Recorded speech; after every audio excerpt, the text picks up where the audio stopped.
We're here because you're selfish, ungrateful, and tearing this family apart. My mother said that into a microphone the moment I stepped into her new house on Easter Sunday 2025. 12 relatives stared at me before I could even sit down.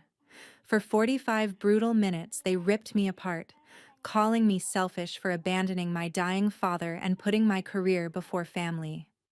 Then my mother, who remarried just 5 months after Dad's funeral, looked me dead in the eyes and whispered, "You broke his heart. You are dead to this family." I sat there in silence. I didn't cry. I didn't speak. But inside, something finally snapped. Then I said 6 words that changed everything. "Let me play something for you." What they heard next destroyed 6 relationships in that room in under 90 seconds. Before I go on, please take a moment to like and subscribe, but only if you genuinely connect with this story. Drop your location and local time in the comments. I'd love to know where you're watching from. My name is Brenda Harris. I'm 36. The drive from my apartment in Cleveland to my mother's new house in Shaker Heights should have been a warning. 25 minutes through suburban streets lined with perfect lawns and expensive cars. Streets where people don't yell, where problems get solved behind closed doors with calm voices and legal paperwork. I'd grown up in these neighborhoods. I knew the rules. Easter Sunday, April 20th, 2025. My mother had texted me 3 days earlier. "Important family discussion. Easter dinner at our place. Please come." My brother Connor texted the next day. "Don't bail on this. Mom really needs you there." Then my sister Tessa called Thursday evening. "It's time we all talked about Dad. As a family." 3 days. 3 different people. Same message. I should have known. When I pulled up to the house my mother now shared with Randall Morton, the man she'd married 10 months ago while my father's clothes still hung in closets at Goodwill, I counted 6 cars in the driveway. My mother drove a silver Lexus. Randall had a black Cadillac. The other 4 belonged to relatives I hadn't seen since my father's funeral 14 months earlier. This wasn't a family dinner. This was an audience. I walked up the flagstone path carrying nothing. No Easter basket. No flowers. No wine. Just my purse with my phone inside, and a feeling in my stomach like ice water spreading through my veins. The front door opened before I could knock. My mother stood there in a lavender dress, her hair freshly styled, makeup perfect. She looked like she was hosting a charity luncheon, not a family gathering. Behind her, I could see into the living room. The furniture had been rearranged. Every piece of the sectional sofa had been pushed against the walls. In the center of the room sat 13 chairs arranged in a perfect circle. 12 were occupied.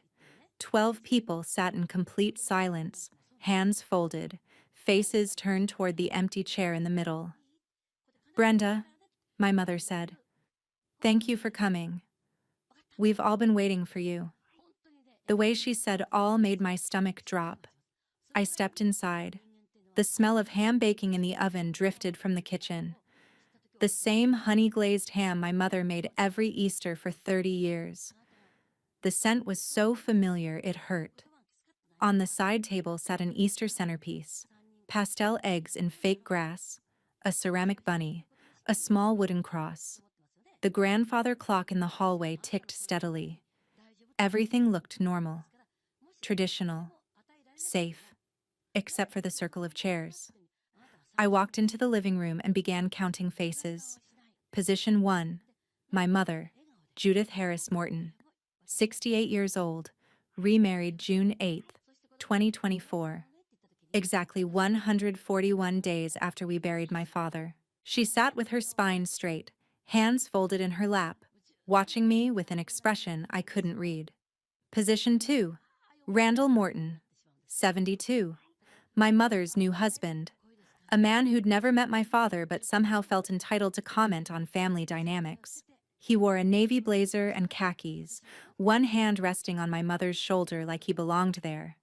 Position 3, Connor Harris, my older brother, 42, owner of Connor's Auto Service in Lakewood, a struggling repair shop he'd opened in 2015 with money he'd borrowed from me and never repaid.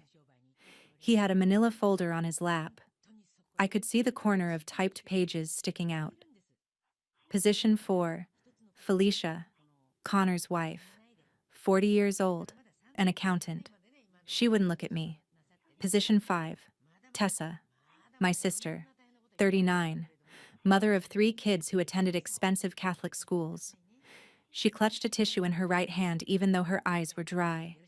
Position 6, Neil, Tessa's husband, 41, silent, arms crossed. Position 7, Aunt Florence, my father's sister, 70 years old. She used to slip me $20 bills at Christmas when I was a kid. Now she sat with her arms crossed, mouth pressed into a thin line. Position 8, Uncle Stanley, my father's brother, 66, a semi-retired lawyer. He'd always been kind to me. Now he looked like he was sitting on a jury. Position 9, Lance, Uncle Stanley's son, my cousin, 38. He was checking his phone, barely paying attention. Position 10, Aunt Donna, my mother's sister, 65. She'd brought a church bulletin. I could see it in her purse. Position 11, Uncle Hugh, my mother's brother, 63. He'd never liked me. The feeling was mutual. Position 12, Simone, cousin Simone, Aunt Donna's daughter, 34.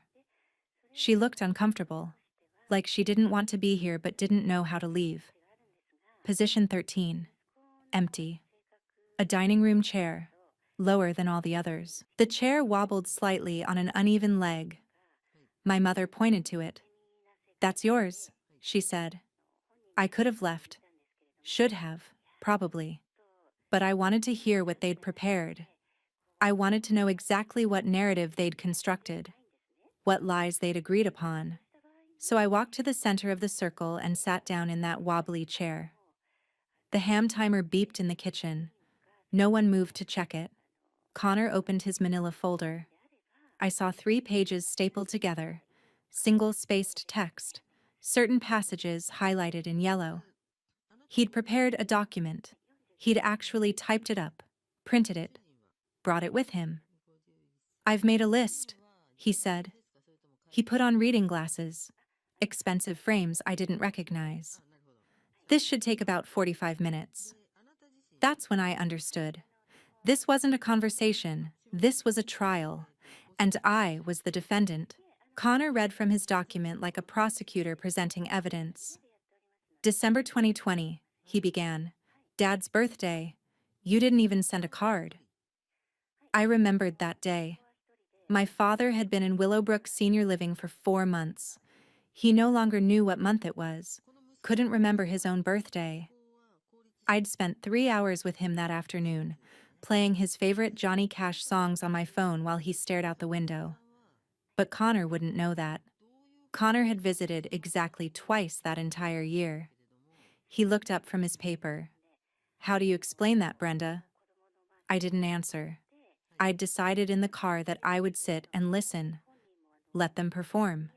Let them say everything they needed to say. Because I knew something they didn't know I knew. Connor continued reading. May 2021. Missed a family meeting about care decisions. July 2021. Didn't answer when mom called 3 times in one day. September 2021. Refused to attend a facility tour for a better placement option. November 2021. Declined to contribute to holiday expenses. Each accusation was specific, dated, highlighted. He'd built a case. When Connor finished his 3 pages, he looked to Tessa. "Your turn." Tessa's performance was more emotional than Connor's legal approach. She dabbed at her eyes with the tissue even though no actual tears fell. Her voice cracked in the right places. "He asked for you, Brenda," she said. "In the hospital, 3 days before he died. January 3rd. He said your name and you weren't there. You were in Cleveland. Working. I was in Cleveland. At the hospital where I work as a physical therapist, helping a 17-year-old girl learn to walk again after a car accident. But yes, I was working. Because I'd already used every hour of PTO I had to sit with my father during his final months. Because I'd spent 41 months making sure his bills were paid, his medications were correct, his care was consistent. Because I was the only one who'd been there. But Tessa didn't mention that part. Neil, Tessa's husband, added quietly, "She's been crying about this for months. You broke her heart." Next was my mother. Judith Harris Morton stood up. It was a theatrical choice. Everyone else had stayed seated. She walked to the center of the circle, standing just behind my chair, so I had to turn around to see her face. "I don't know where I went wrong with you," she said.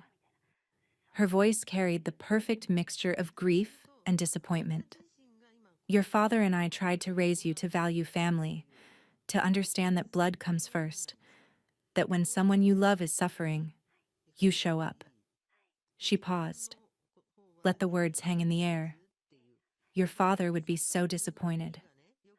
I felt something crack in my chest, not because I believed her, but because she said it with such conviction, like she'd actually forgotten the truth, like she'd rewritten history so thoroughly in her own mind that she believed this version. Randall spoke for the first time. His voice was measured, calm, almost clinical. "Sometimes love means sacrifice," he said. "Your mother knows that. Your father knew that. Maybe it's time you learned it too." A man who'd never met my father, who'd been dating my mother while my father was still alive, still suffering, still asking where his wife was. This man had the audacity to lecture me about sacrifice. Aunt Florence leaned forward next. "Your father was such a good man," she said, shaking her head. "He deserved better than this." I wanted to ask her what she thought this was exactly, but I stayed quiet. Uncle Stanley, the lawyer, spoke with professional precision. "We've all talked, Brenda. We've compared notes. We've looked at the timeline. We agree. You need to make this right." Make this right. Interesting phrase. I wondered what making it right looked like to them. An apology? A confession? Money? Connor returned to his folder and pulled out a second document. This one wasn't highlighted. It was a printout of what looked like financial speculation. "We know you make good money as a physical therapist," he said. "You own your apartment. You have savings. When Dad needed help, you said you couldn't afford it." That's interesting, isn't it? Felicia, his wife, shifted in her seat. She was an accountant.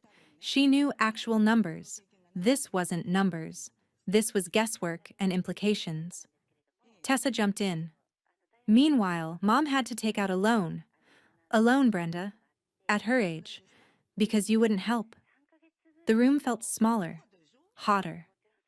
I could feel everyone's eyes on me, judging, waiting for me to defend myself, to break down, to apologize, to admit I was the monster they'd decided I was.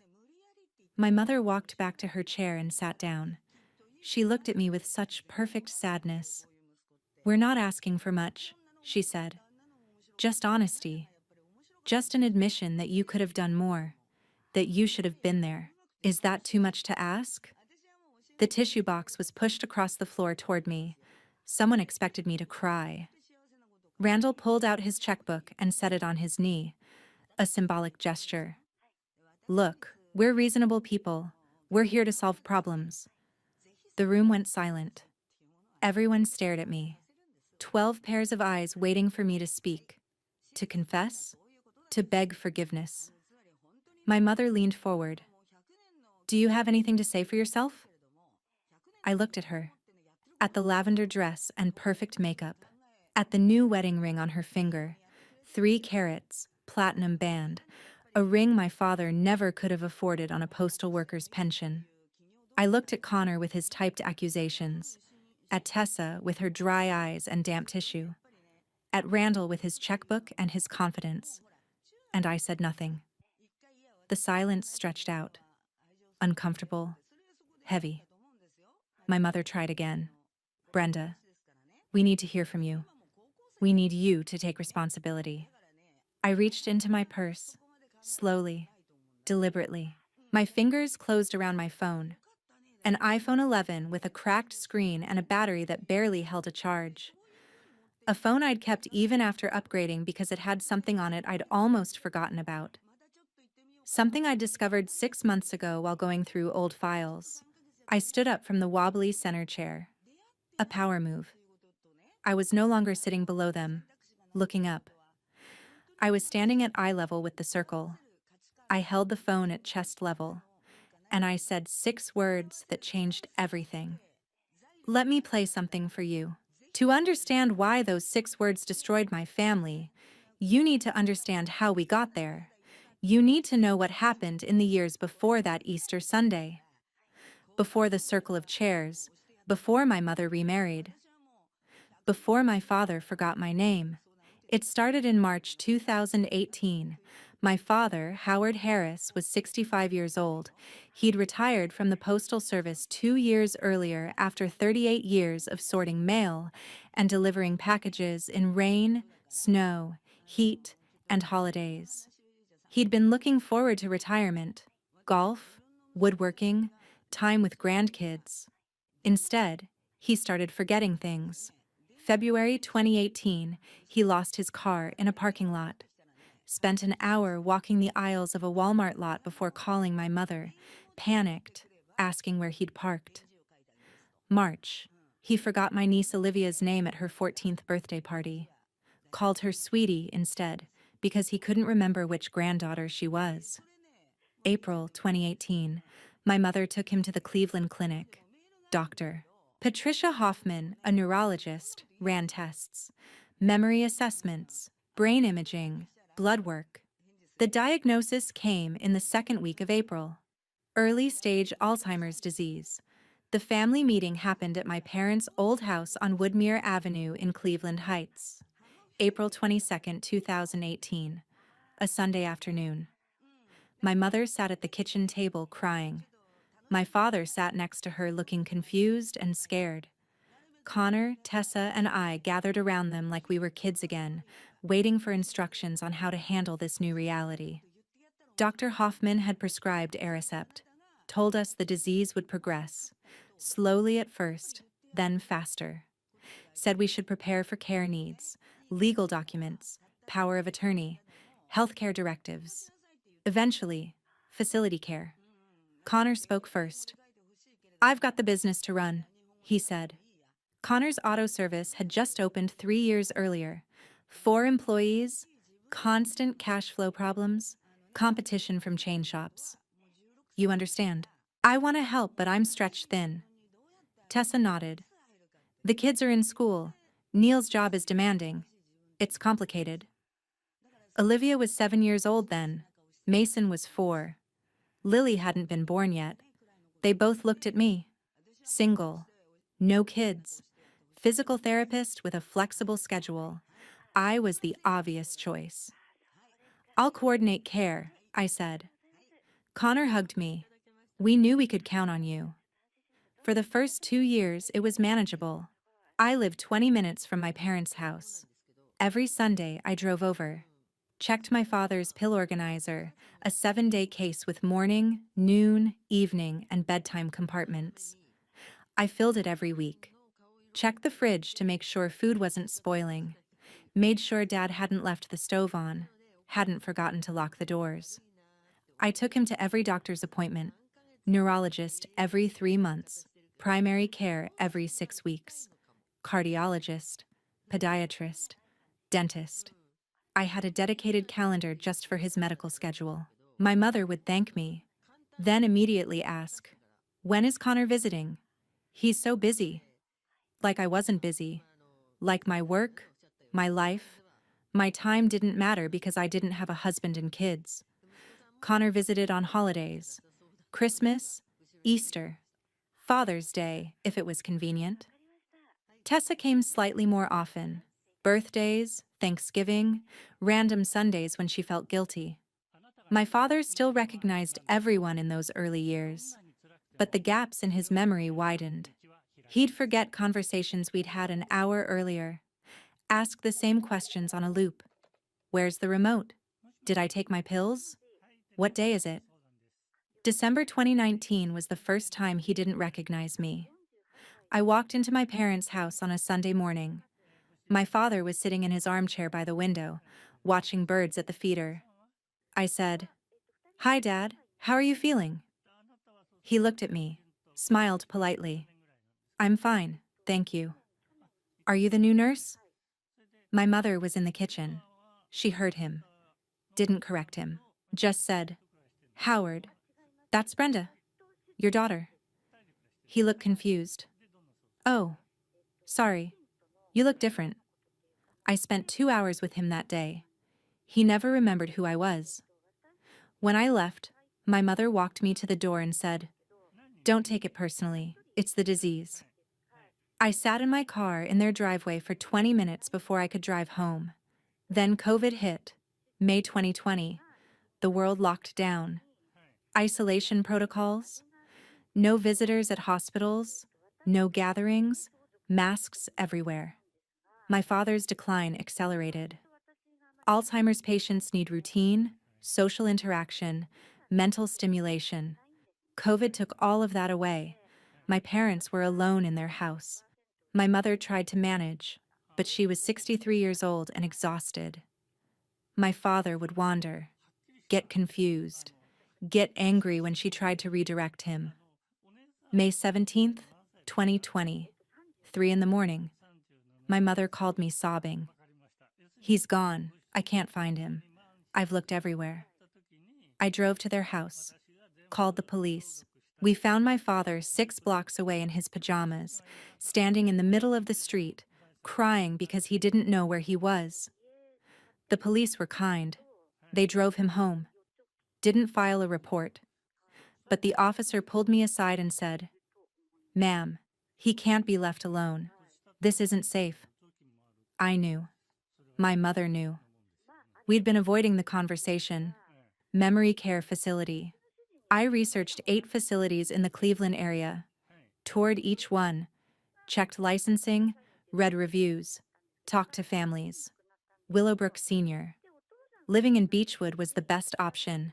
A secured memory care wing, 24-hour nursing staff. Activities. Clean, safe, expensive. $8,500 a month. I sat down with Connor, Tessa, and my mother at my parents' kitchen table in July 2020. Spread out the Willowbrook brochures and cost breakdowns. "Dad's savings are down to $45,000, I said. "That covers about 5 months. After that, we need a plan." My mother looked at me. "What are you suggesting?" "We split the cost 3 ways. Connor, Tessa, me, $2,800 a month each." Connor nodded immediately. Tessa nodded. My mother nodded. "We'll split it," Connor said. 3 ways. Equally. We're family." I should have gotten it in writing, but Connor said, "We don't need lawyers. We're family." And I believed him. August 2020, my father moved into Willowbrook, room 314 in the memory care wing. A private room with a window overlooking a small garden. I brought photos. His favorite Cardinals baseball cap, a quilt my grandmother had made. I tried to make it feel like home. The first month's bill came September 1st, $8,500. I paid it, waited for Connor and Tessa to send their shares, $2,800 each. September 15th, nothing. September 20th, I texted Connor, "When are you sending your share of Dad's bill?" His response, "Things are tight right now, next month for sure." I texted Tessa, same question. Her response, "I'll try to send something soon." October came. I paid the full $8,500 again. Texted Connor, "Need your share." Next month. November, December, January. The same pattern. I'd text. They'd promise. I'd pay. February 2021, I called a family meeting. Sat down with Connor and Tessa. My mother was there too. I've paid for 6 months, I said. You've both paid zero. That's $51,000. Connor leaned back in his chair. Business has been brutal. Supply chain issues, labor shortage. I'm barely keeping the lights on. Tessa twisted her wedding ring. Neil's hours got cut, and private school tuition is killing us. We're trying, Brenda. We really are. How much longer? I asked. Soon, Connor said. I promise. Soon. I looked at my mother. She looked away. By month 12, I stopped asking. By month 24, I stopped expecting. By month 41, I understood. They had never intended to pay. They just needed someone to agree to the plan so they could walk away guilt-free. I visited my father every Saturday, 2-hour round trip, Cleveland to Beechwood and back. I'd sit with him in his room, or in the common area. Read to him even though he didn't understand the words anymore, played Johnny Cash and the Beatles, brought him ice cream, held his hand. The nurses at Willowbrook knew me by name. Your daughter's here, Howard, they'd say when I arrived, even though he couldn't respond. He'd stopped speaking in 2022, just sat in his wheelchair, staring at nothing. The visitor log told the story better than I could. 2023, 48 visits logged under my name. Connor's name appeared twice, once on Father's Day, June 18th, once on Christmas, December 25th. Tessa's name showed up 3 times.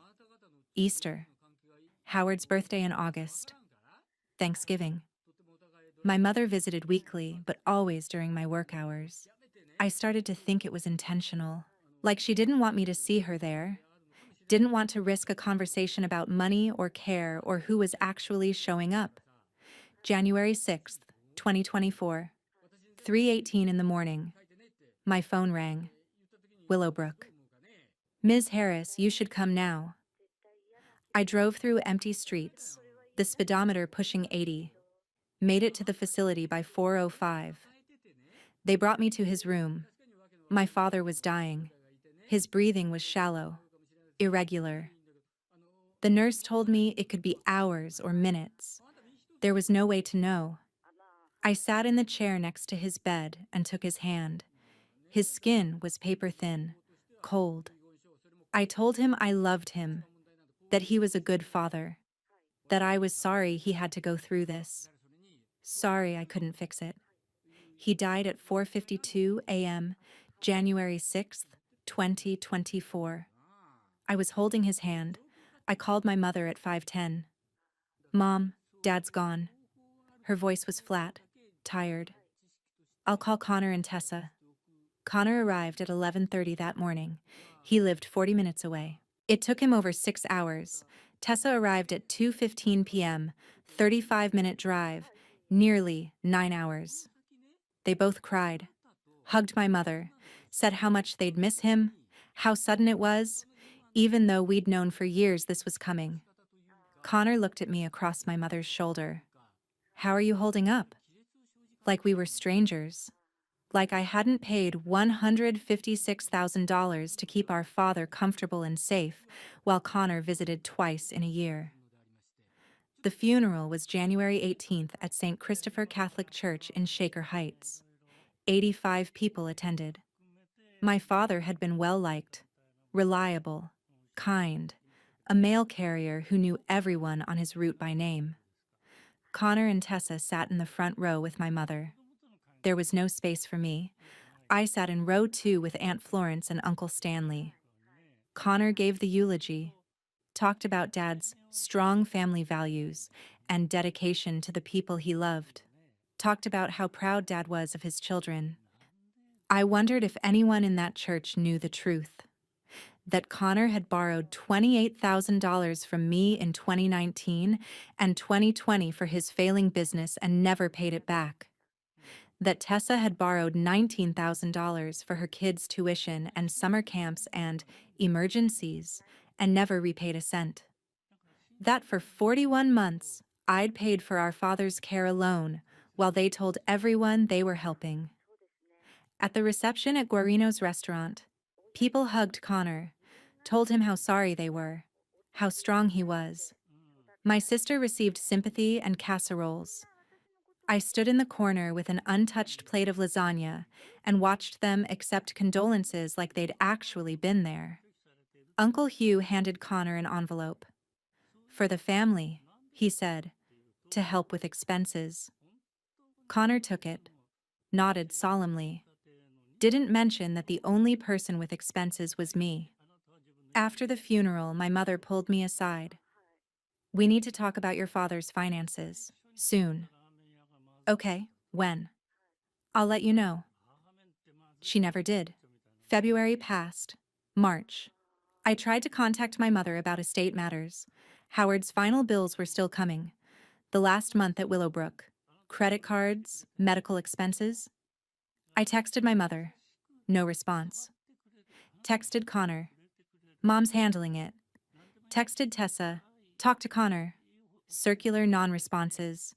Meanwhile, I was still paying bills, forwarding statements to my apartment because no one else would handle them.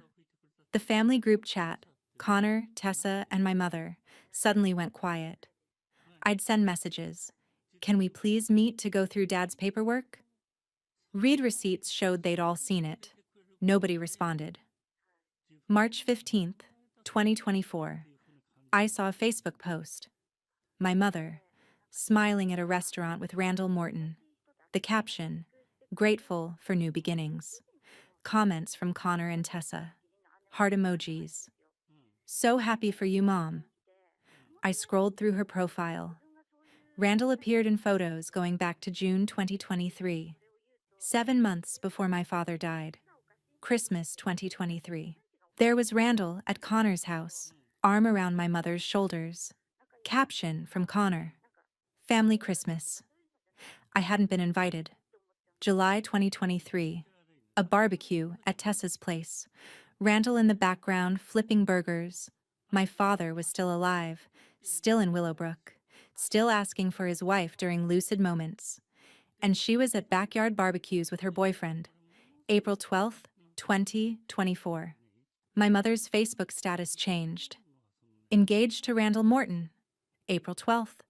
96 days after my father's funeral. I did some research. Randall Morton, age 72. Retired insurance salesman. Divorced in 2019. 2 adult children. Lived in a nice house in Pepper Pike. Comfortable retirement. Money. June 8th, 2024. I found out my mother got married the same way I'd found out about the engagement. Facebook. Wedding photos. My mother in a lavender dress. Randall in a gray suit. Connor walking her down the aisle. Tessa as maid of honor. Connor's kids throwing flower petals. Extended family I hadn't seen in months, all dressed up, all smiling. 25 guests. Backyard ceremony at Randall's house. Professional photographer. White tent. 3-tier cake with white roses. I wasn't invited. No phone call. No text. No explanation. Just photos on Facebook tagged with "Best Day Ever." June 10th, I got one text from my mother. "Randall and I would like to start fresh.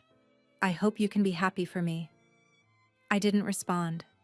What was there to say? July 2024, I received a notice in the mail. My father's estate was in probate. Case number 2024-ES-05633, Cuyahoga County Probate Court. I hadn't been told it was filed. The attorney listed was Gerald Richardson of Richardson and Associates in Shaker Heights. I called his office. "I'm calling about the Howard Harris estate," I said. "Yes. What can I help you with?" "I'm his daughter. I wasn't informed the estate was filed." A pause. "Mrs. Morton handled the filing. She's the executor." Mrs. Morton. She'd legally changed her name, erased my father's last name before his estate was even settled. "Can you send me the asset list?" He did. I received it via email 2 days later. The estate assets were listed as house on Woodmere Avenue, sold May 2024, $0 to estate. Bank accounts, $1,250 remaining. Life insurance, $0 listed. Personal property, distributed. I stared at the document. Something was wrong.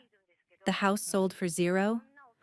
My parents had owned that house since 1986. It was worth at least $280,000, maybe more. And life insurance. My father had life insurance through the Postal Service. I'd seen the paperwork in 2018 when we were organizing his documents. Federal Employees Group, Life Insurance, FEGLI, a substantial policy. I called the attorney back. Where's the life insurance? Mrs. Morton indicated there was no life insurance. That's not true. He had FEGLI through USPS. Another pause. You'd need to take that up with Mrs. Morton. I called my mother. She didn't answer. I texted. No response. I contacted USPS directly, the benefits department. Confirmed. Howard Harris had life insurance, basic coverage plus optional, total benefit, $380,000. Who is the beneficiary? I asked. Judith Harris, spousal designation, standard. When was the payout issued? February 12th, 2024. 37 days after my father died. What account did it go to? She gave me a bank name and the last 4 digits of the account number. 8829. I cross-referenced it with old bank statements I had from helping my parents with bills in 2018 and 2019. My mother's checking account ended in 3412. My parents' joint savings ended in 7890. Account 8829 was new. I called Huntington Bank. I'm inquiring about an account ending in 8829. That's a joint account, the representative said. Judith Harris and Randall Morton. Opened January 2024. January 2024. The same month my father died. My mother had opened a joint bank account with her boyfriend in the same month her husband was dying. Then had $380,000 of my father's life insurance deposited directly into that account. I started pulling records, public records, county property records, anything I could access online. Woodmere Avenue house. Owned by Howard and Judith Harris, joint tenancy, since 1986. Appraised value, $285,000, but there was a deed transfer. December 18th, 2023. The deed changed. From Howard and Judith Harris, joint, to Judith Harris, sole owner. Notarized December 18th, 2023, at 11:15 a.m. witness signature. Connor Harris. My father couldn't remember his own name in December 2023. He couldn't sign legal documents. He couldn't consent to anything. But somehow his signature appeared on a deed transfer, and my brother witnessed it. May 2024, the house sold. $285,000 purchase price. After closing costs and realtor fees, net proceeds, $276,800. I searched Ohio law on deed transfers for incompetent individuals, elder financial abuse, potential criminal charges, civil liability. Then I found something else. A Medicaid application, November 20th, 2023. Filed by Judith Harris on behalf of Howard Harris. Medicaid has a 5-year look-back period. Any asset transfers in the 5 years before application are scrutinized. Transferring the house deed in December while applying for Medicaid in November was a red flag. Hiding a $380,000 life insurance policy while claiming poverty? That was fraud. The application was denied December 15th, 2023. Excess assets. But there was an investigation notice attached. Ohio Medicaid Fraud Control Unit. Potential false statements. I sat at my dining room table with documents spread everywhere. Bank statements, property records, probate filings, Medicaid applications. My mother, my brother, and my sister had systematically robbed my father. They'd let me pay $156,000 for his care while they positioned themselves to inherit everything. They'd transferred his house while he was incompetent, applied for Medicaid fraudulently, hidden life insurance, married quickly to protect assets with a new spouse, and I had proof, but I needed more. I remembered Easter 2022, 3 years ago. I'd driven to my parents' old house for dinner. My father was still at Willowbrook then, but my mother had insisted on bringing him home for the day. It's important for family, she'd said. After dinner, I'd offered to drive Dad back to the facility. My mother had said no. Connor will do it. You've done enough. Stay and relax. I'd gone to my parents' bedroom to grab my phone charger. I'd plugged in my phone earlier because the battery was dying. When I picked it up, I'd noticed the voice memo app was still running. I sometimes used it for work notes and forgot to turn it off. I'd grabbed the phone, left the house, driven back to Cleveland. 3 years later, November 2024, I was going through my old phone. The iPhone 11 I'd replaced with a newer model in 2023, but kept in a drawer. I was looking for old photos when I saw the voice memo folder. April 17th, 2022. 58 minutes. Labeled Untitled Recording 47. I almost deleted it without listening, but something made me click play. 12 minutes of ambient noise. Me in the car, me at the grocery store. Silence. Then, at minute 13, I heard my mother's voice. The life insurance is $380,000. We don't tell Brenda. I sat frozen. Listened to the entire recording. 46 minutes of my family planning my father's financial exploitation. I listened to it 17 times over the next month. Transcribed every word. Took notes. Cross-referenced with the timeline of what actually happened. Everything they'd discussed on that recording came true. The joint account with Randall, the house sale, the life insurance, the Medicaid fraud attempt, the timeline. Even the marriage happened exactly as planned. 6 months, maybe less, my mother had said. She married Randall in less than 5 months. This wasn't speculation, this was a blueprint. And I had it on tape. December 2024, I got a text from my mother. Family Easter dinner at our place. We'd like you to come. Time to heal. I stared at the message. They had no idea what I knew. I prepared carefully.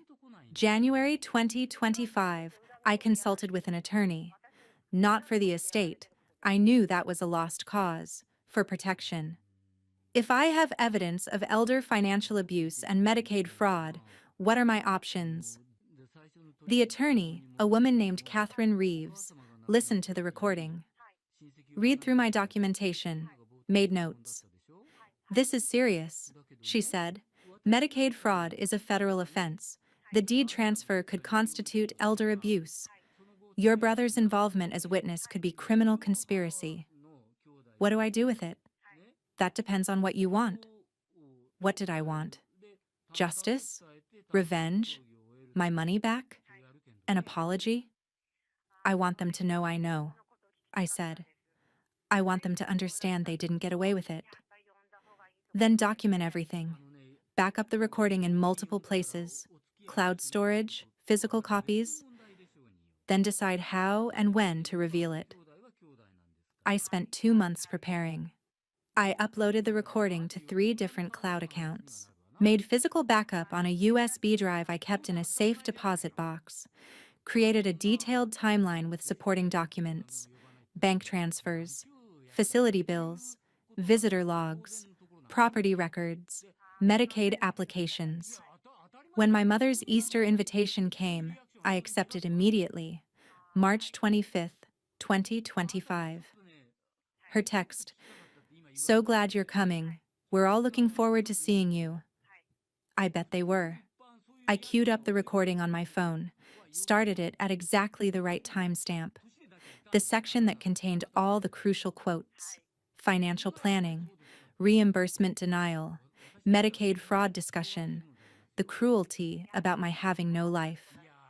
April 19th, the day before Easter, I had one last conversation with my therapist. Are you sure you want to do this? Dr. Rachel Sullivan asked. Yes. What do you think will happen? They'll panic. They'll try to control the narrative. They'll threaten me. And you're prepared for that? I've been preparing for 6 years. April 20th, 2025, Easter Sunday. I put on a simple navy dress, no jewelry except my watch, pulled my hair back, minimal makeup. I wanted to look calm, controlled, unaffected. I drove to Shaker Heights, parked in the driveway next to the 6 other cars, walked up the flagstone path, and walked into the ambush I'd been expecting. After 45 minutes of accusations, after my mother's theatrical performance about my father's disappointment, after Connor's typed list and Tessa's dry tears, and Randall's condescending lecture about sacrifice, my mother asked one final time, "Do you have anything to say for yourself?" I reached into my purse, pulled out my phone, stood up from the wobbly center chair, and said, "Let me play something for you." I pressed play. For the first 15 seconds, there was confusion, kitchen sounds, a clock ticking, the hum of a refrigerator, then my mother's voice, clear and unmistakable. The life insurance is $380,000. I'm the beneficiary. My mother's face drained of all color. Connor's voice came next. What about the house? Judith. 285. We'll clear 270 after closing. Connor dropped his manila folder. Papers scattered across the floor. Randall's voice. Have you thought about tax implications? Randall's hand fell from my mother's shoulder. Judith on the recording. Randall's been helping me understand the financial picture. This was from Easter 2022. 3 years before Randall supposedly entered the picture as a casual friend. The recording proved he'd been involved in family finances long before my father died. Tessa leaned forward, confused. What is this? The recording continued. Tessa's voice. What about Brenda's? She's been paying for Willowbrook. Judith. No, she doesn't get reimbursed. Connor. Brenda agreed to pay. That was the deal. Tessa. But we said we'd split it 3 ways. Connor. We said we'd try. We never put it in writing. Felicia grabbed Connor's arm. What did you do? She whispered. Connor stood up. His face had gone white. Turn it off. I didn't turn it off. Connor on the recording. She's paid over $100,000? Randall. The facility costs come out of her pocket, not the estate, preserves assets. Judith. If we pay now, it's money we can't get back. If we wait, the money is mine. Aunt Florence's mouth fell open. She looked at my mother. You knew. You knew she was paying? Uncle Stanley, the lawyer, recognized the legal implications immediately. Turn it off, he said sharply. But the recording kept playing. Judith's voice. I applied for Medicaid last month. Tessa's voice. But you just said you have insurance money coming. Judith. Medicaid doesn't know that yet. The insurance pays to me directly. The house will be sold before Dad passes. Tessa on the recording. Mom. That's fraud. Judith. That's planning. Connor grabbed his jacket from the back of his chair. Didn't look at anyone. Headed for the door. Felicia ran after him. Connor, wait. The recording continued, Randall's voice suggesting creating a paper trail of fake receipts. My mother agreeing. Connor talking about how I'd try to guilt them for money. My mother saying my father would want them to have the inheritance, not me, the family that stayed. Tessa's voice. Brenda visits every week. Judith's voice. Because she has nothing else. No husband, no children, no life. Taking care of your father gives her purpose. Tessa started crying. Real tears this time. Neil pulled her toward the door. Connor's voice on the recording. He's already gone. We're just waiting for the paperwork. Uncle Stanley stood up. Jesus Christ, Judith! Cousin Lance and Cousin Simone grabbed their things and practically ran out the door. Aunt Donna followed, her face twisted in disgust. Uncle Hugh left without a word. 90 seconds after I pressed play, the only people left in the room were me, Aunt Florence, Uncle Stanley, my mother, and Randall. My mother sat frozen in her chair, staring at nothing. Randall was already calculating. I could see it in his eyes. Legal exposure, damage control. Aunt Florence looked at me. You paid for everything? I nodded. All 41 months? Yes. She stood up and hugged me. I'm so sorry, I didn't know. Howard would be so proud of you. Uncle Stanley stayed seated. Do you have a lawyer, Brenda? Yes. Good. You're going to need one. He looked at my mother. And so are you. I pressed stop on the recording. The silence in the room was absolute. My mother finally spoke. Her voice was small, defeated. That recording is illegal. Ohio is a one-party consent state, I said calmly. And even if it wasn't, I'm not planning to use it in court. Then what are you planning to do with it? That depends on you. Randall leaned forward. What do you want? I want to be left alone, permanently. No more texts, no more calls, no more interventions or family meetings or attempts to paint me as the villain. You go your way, I go mine. We're done. My mother's eyes filled with tears. You're tearing this family apart. I almost laughed. I'm not the one who tore this family apart, Mom. You did that. You, Connor, and Tessa. You did it when you decided to let me pay for everything while you planned to take it all. You did it when you married Randall 5 months after burying Dad. You did it when you staged this little performance today thinking I'd break down and apologize for not being the daughter you wanted me to be. I picked up my purse, but I didn't break. And I'm not apologizing. I'm done. Aunt Florence walked out with me. Uncle Stanley followed. In the driveway, Florence hugged me again. Stay strong, honey. You did the right thing. Stanley handed me his business card. If you need anything, legal advice, a witness statement, anything, call me. I drove home. It was 3:47 p.m. My phone started ringing at 4:35. Connor. I didn't answer. Voicemail. Brenda, please. That recording. We need to talk. That's not... You don't understand the context. Context. Sure. 5:12 p.m. Text from Tessa. How could you? You set us up. You planned this. I set them up. That was rich. 5:45 p.m. My mother called. I answered. The only call I answered all day. That recording is illegal, she said. We've established it's not. You can't use it. I can do whatever I want with it. But here's my offer. You leave me alone. I'll keep it private. You contact me again. I send it to everyone. Aunt Florence, Uncle Stanley, the entire church email list, your new neighbors, Randall's kids, everyone.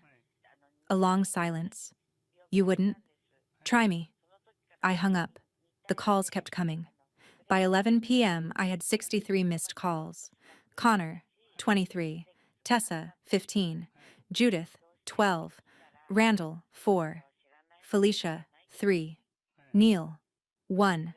I answered 0. Connor's final voicemail of the night came at 11:17 p.m. You're going to destroy this family. Mom could go to jail, I could lose my business. All because you couldn't let go of the past. You're fucking selfish, Brenda. Dad would be ashamed. I deleted it before it finished playing, silenced my phone, went to bed. For the first time in 6 years, I slept soundly. The fallout wasn't immediate. It was a slow-motion collapse. Within a week, the extended family group chat exploded. Aunt Florence posted, I need everyone to know what I heard at Easter. Judith, Connor, and Tessa need to explain themselves to all of us. Uncle Stanley added, Howard's estate needs to be re-examined. There are serious questions about asset distribution. Cousins started asking questions. What recording? What happened? Why wasn't anyone talking? Connor left the group chat. Then my mother. Then Tessa. But the damage was done. The family knew something was wrong. Felicia, Connor's wife, called me April 28th. I didn't answer, but she left a voicemail. Brenda, it's Felicia. I didn't know about any of it. Connor told me the facility costs were being split 3 ways. He said you were refusing to help, and that's why he was stressed about money. I believed him. I'm so sorry. I'm talking to a lawyer about my options. I think we're going to separate. Connor and Felicia separated in May. She filed for divorce in June. In the filing, she cited financial dishonesty and material misrepresentation of family circumstances. Tessa tried to apologize. Multiple texts. I'm sorry for all of it. Can we please talk? I didn't respond. She tried again. I didn't know about the Medicaid fraud. That was Mom and Connor. I needed the money so badly. Private school is so expensive. Neil's job. We're struggling.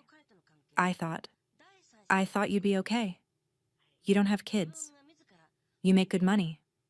I thought you could handle it. Still didn't respond. Third attempt. Please, Brenda, you're my sister. We grew up together. Can't we fix this? Finally, I replied, you made your choice. Now live with it. She didn't text again. My mother tried a different approach. June 2025, she sent a lawyer-drafted email, an apology, an offer. Dear Brenda, I've had time to reflect on the events of Easter and the years leading up to it. I recognize that I made decisions that hurt you. I'm prepared to offer reimbursement of $52,000 toward the care costs you incurred. This represents 1/3 of your total expenditure, which I believe is fair, given the family arrangement we discussed. 1/3. $52,000 out of the $156,000 I'd paid. Meanwhile, she'd received $380,000 in life insurance and $276,000 from the house sale, $656,000 total. I replied, you can't buy back 6 years. Keep your money. I kept my integrity. The Medicaid fraud investigation continued. I didn't report the recording to authorities. I didn't have to. The investigation was already open from the original denied application, but I did provide copies of my documentation to Uncle Stanley, who happened to know someone at the Ohio Medicaid Fraud Control Unit. I don't know what he told them, but in August 2025, my mother received a letter, a formal inquiry into her Medicaid application, request for financial documents, bank statements, property records, life insurance payouts. She hired a lawyer, Gerald Richardson, the same attorney who handled the estate. His retainer was $18,000. The deed transfer from December 2023 attracted attention too. Aunt Florence, as my father's sister, had standing to challenge it. She hired an elder law attorney and filed a petition in probate court. The transfer happened when Howard was incompetent. It should be void. The case is still ongoing. Connor's auto service struggled. Word got out. Small community. Everybody talks. Did you hear about Connor Harris? His wife left him. Something about stealing from his dying father. Customers started going elsewhere. By September 2025, Connor laid off 2 of his 4 employees. By October, he'd closed the shop, filed for bankruptcy in November. Tessa and Neil's marriage survived, barely. But they had to pull all 3 kids out of St. Ignatius Catholic School. Tuition was $37,500 a year for 3 kids. Without help from my mother, who is now spending all her money on legal fees, they couldn't afford it. Olivia, Mason, and Lily enrolled in public school. Good schools, fine schools. But in Tessa's social circle, it was a mark of failure. My mother and Randall's marriage? Still intact, technically. But I heard through Aunt Florence that they'd moved. Sold the Shaker Heights house in December 2025. Downsized to a smaller place in a different suburb. Away from people who knew the story. 3 weeks after Easter, I received a package at my apartment. No return address. Postmarked Beechwood, Ohio. Inside was a journal. Leather-bound, worn. My father's journal. A note from Willowbrook Senior Living. Ms. Harris, we found this in your father's room while doing our annual deep cleaning. It must have been tucked behind his nightstand. We thought you'd want it. Angela, head nurse, memory care wing. I opened the journal carefully. Most entries were from 2017 to 2019, before the disease took too much. His handwriting got shakier as the pages progressed. Sentences became fragments, then just scattered words. The last entry was dated March 2019. I know I won't remember this tomorrow. The doctor says that's how it works. Every day I lose a little more. But today, right now, Sunday, March 17th, 2019, 2 p.m., I want to write something down while I still can. Brenda is the only one who comes. Connor says he's busy. Tessa says the kids have activities. But Brenda comes every week. She fills my pillbox, checks the fridge, makes sure I haven't left the stove on. She thinks I don't notice. But I do. I notice. She is my good daughter, the only one who stayed. I won't remember this tomorrow, but I wanted to write it down today. While I still know who she is. While I still know who I am. Brenda, if you're reading this someday, you were enough. You were always enough. I'm proud of you. Dad. I sat on my couch and cried. Real tears. The first real cry I'd had since before the Easter intervention. Not tears of sadness. Tears of relief. He knew. My father knew. Before the disease took everything, he knew who showed up, who stayed, who cared. And he wrote it down. 2 months later, in June 2025, I organized a memorial brunch for my father. Not a big event, just a small gathering at a restaurant in Beechwood. I invited the people who actually knew him, who actually showed up. 5 staff members from Willowbrook, Angela, the head nurse, 2 CNAs who'd worked in the memory care wing, the activities director, the social worker, Walt Peterson, my father's best friend from his postal route. 81 years old, still sharp as a tack. Aunt Florence and Uncle Stanley. No Connor, no Tessa, no Judith. We shared stories. Walt told me about the time my father walked 3 miles in a snowstorm to deliver Christmas cards because he didn't want anyone to think they'd been forgotten. Angela told me about how my father used to hum Johnny Cash songs even after he stopped speaking, how he'd smile when someone played Ring of Fire. We toasted him with coffee. Dad never drank alcohol. And I read his journal entry out loud. Brenda is the only one who came, the only one who stayed. Angela wiped her eyes. We all knew that, honey. We saw it every week. After brunch, I drove to the cemetery, Calvary Cemetery in Cleveland. My father's grave had a simple headstone. Howard James Harris, 1953 to 2024. Beloved father, I knelt down in the grass, placed my hand on the stone. I did it, Dad, I said quietly. I showed them.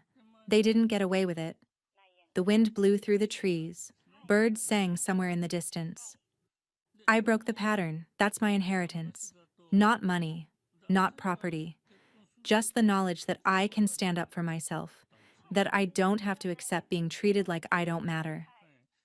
I stood up, brushed grass off my knees. I love you, Dad. I hope you knew that. Even at the end, when you didn't know who I was anymore. I hope some part of you felt it. I walked back to my car, drove home. Life moved forward. It's been almost a year since that Easter Sunday. I still work as a physical therapist. I still live in my apartment in Cleveland. I still see my therapist every other week. Not because I'm broken, but because healing is an active process, not a destination. I joined a support group for caregivers of Alzheimer's patients. Turns out there are a lot of us. People who gave years of their lives to care for someone who eventually couldn't remember their name. People who were taken for granted by families who showed up for the funeral and the inheritance, but not the hard middle years. I've made friends there. Real friends. People who understand what it means to show up when showing up is hard. Aunt Florence and I have coffee every month. Uncle Stanley checks in regularly. His legal advice on the estate matters has been invaluable, even though I've accepted I'll probably never see any of that money. That's okay. I don't need it. I needed something else. I needed to stop being the family scapegoat, the reliable one, the one who could be exploited because she was too polite to make a scene. I needed to stand in that circle of chairs and refuse to apologize for being the person who actually showed up. I needed to play that recording and watch them scatter like cockroaches when the lights come on. Connor texts me sometimes. Drunk texts, usually. Late at night. I lost everything because of you. Hope you're happy now. You destroyed this family. I don't respond. But I also don't block him. I keep the texts as a record. Just in case. Tessa tried to friend request me on Facebook last month. I declined. My mother hasn't contacted me directly since the June apology email. But I heard through Florence that she asks about me sometimes. How is Brenda? Is she doing okay? Florence tells her, she's doing better than okay. She's free. That's the truth. I am free. Free from obligation to people who didn't value me. Free from guilt about not being the daughter they wanted. Free from the narrative that I'm the problem. I keep my father's journal on my bookshelf. Next to it is a framed photo from the memorial brunch. Me, Florence, Stanley, Walt, and the Willowbrook staff. All of us smiling. People who showed up, people who cared. That's my family now. Not the people who share my DNA. Not the people who sat in that circle of chairs and judged me, but the people who stayed, who listened, who understood what showing up actually means. I learned something that Easter Sunday. Something I wish I'd understood years earlier. Family is who shows up when showing up is hard. The rest is just biology. And sometimes the bravest thing you can do is walk away from people who treat you like you're disposable. Sometimes the kindest thing you can do for yourself is refuse to set yourself on fire to keep other people warm. I don't know what happens next with the legal cases, the Medicaid investigation, the deed transfer challenge, Connor's bankruptcy, Tessa's struggles, my mother's regrets, if she has any. But I know what happens next for me. I keep living. I keep healing. I keep showing up for the people who show up for me. I go to work. I help my patients learn to walk again, to move again, to rebuild strength after injury or illness. There's something beautiful about that work, helping people recover what they thought they'd lost. I'm doing the same thing for myself. Recovery. Rebuilding. Reclaiming my life from people who tried to make me believe I was the problem. I'm not the problem. I never was. I was the solution they took for granted. But I'm nobody's solution anymore. I'm my own person. Flawed. Healing. Stronger than I thought possible. If you're reading this, if any part of my story sounds familiar, I want you to know something. You're not crazy. You're not selfish. You're not wrong for setting boundaries with people who exploit your kindness. Family doesn't get a free pass to hurt you just because you share DNA. Love doesn't mean accepting abuse. Loyalty doesn't mean sacrificing your peace for people who wouldn't do the same for you. You deserve better. You deserve to be valued, to be respected, to be seen as more than just a resource to be drained. And if walking away is what it takes to reclaim your dignity, walk away. The people who matter will understand. The people who don't? They were never really there in the first place. My name is Brenda Harris. I'm 36 years old. I paid $156,000 to care for my father while my family paid nothing. They staged an intervention to make me the villain. I played them a recording that revealed the truth, and I walked away. I don't regret it. Not for a second. Because some bridges you don't rebuild, and some you never burned. They were already rotten from the start. If this story resonated with you, you're not alone. Share it with someone who needs to hear it. And remember, choosing yourself isn't selfish, it's survival.